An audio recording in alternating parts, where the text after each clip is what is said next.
Tonight, many of America's farmers already feeling the pinch are worried about the possibility of more challenges. Because I know how hard this is going to be for a lot of people. And we're going to lose another generation of farmers.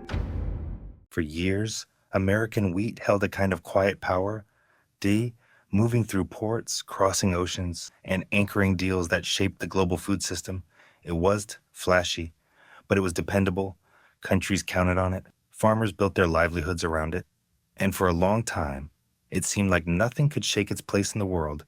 But lately, something's been shifting, not with big announcements or sudden headlines, but through small moves, contracts slipping away, buyers turning their focus to different suppliers, and ships rerouting to unfamiliar shores.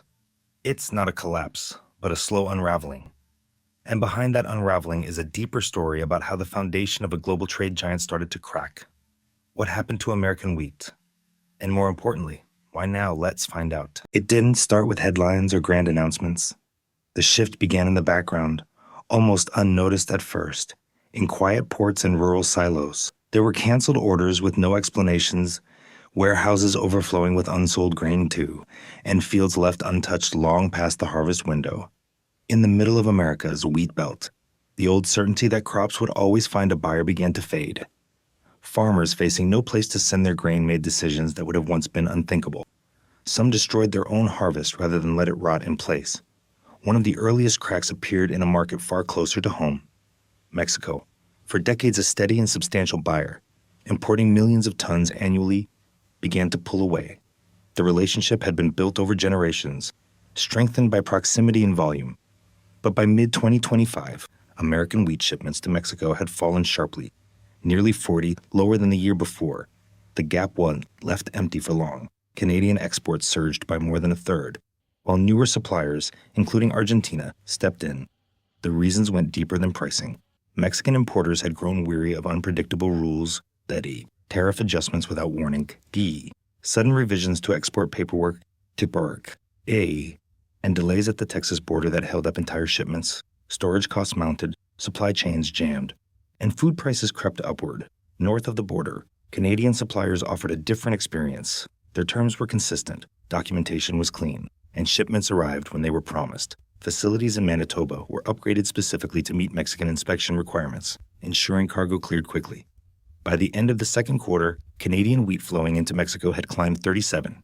In the U.S., blending plants near the border closed, and farmers dropped prices by as much as 20 to keep some market share. But the flow of new orders continued to shrink, signaling that the change wasn't temporary. Across the Atlantic, France had been another long-standing customer for generations. Its bakeries had depended on the strength and texture of American hard wheat, turning it into everything from airy baguettes, to the delicate layers of a croissant. By the summer of 2025, those shipments had fallen to their lowest point in over 20 years. French mills began sourcing grain from Canada, and in some cases, turning back to locally grown wheat despite a difficult harvest year. Price wasn't the issue. The problem was reliability. Cargo from the U.S. was often delayed. Environmental standards weren't consistently met. And some shipments carried chemical residues that exceeded European limits. Importers no longer felt certain that their wheat would pass customs without costly complications. A missed document, a sudden tariff adjustment, or a political shift in Washington could stall an order indefinitely. European buyers began to lose patience. Canada moved in quickly, expanding its share of the European market by over 40 in a single year, with France leading the demand. Canadian farms invested heavily in advanced technology, automating quality checks and tracking shipments in real time. Buyers could verify grain quality within hours of ordering for European importers Under pressure to reduce carbon footprints and prove supply chain transparency, that certainty was invaluable. In towns and cities across France, the flour arriving at bakeries increasingly came from Manitoba and Saskatchewan. The change was quiet, but complete.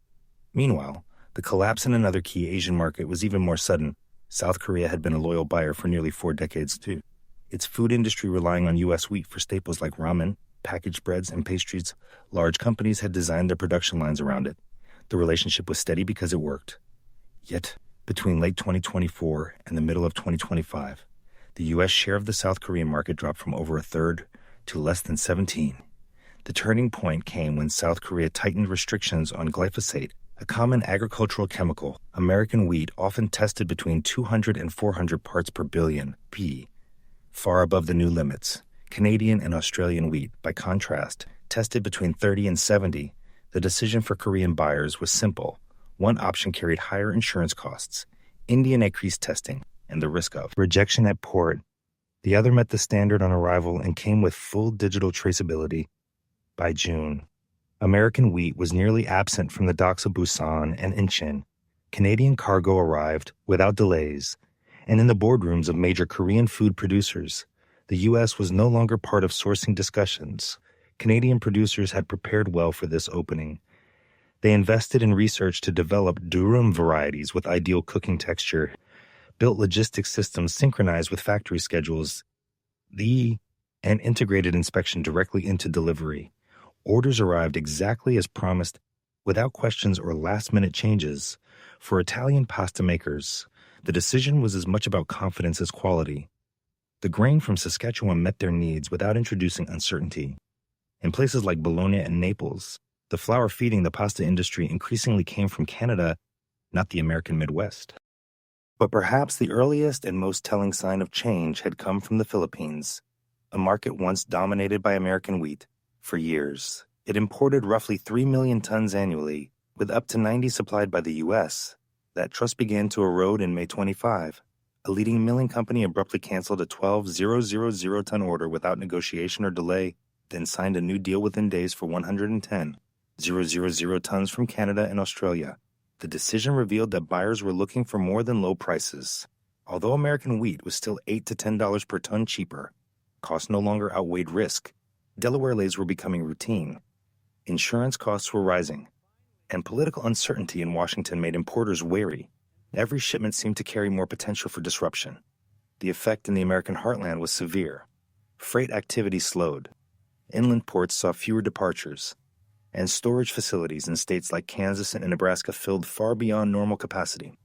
Some silos in Kansas reported inventory levels 40 higher than the previous year, with fewer workers available due to stricter immigration rules. Some fields were left unharvested.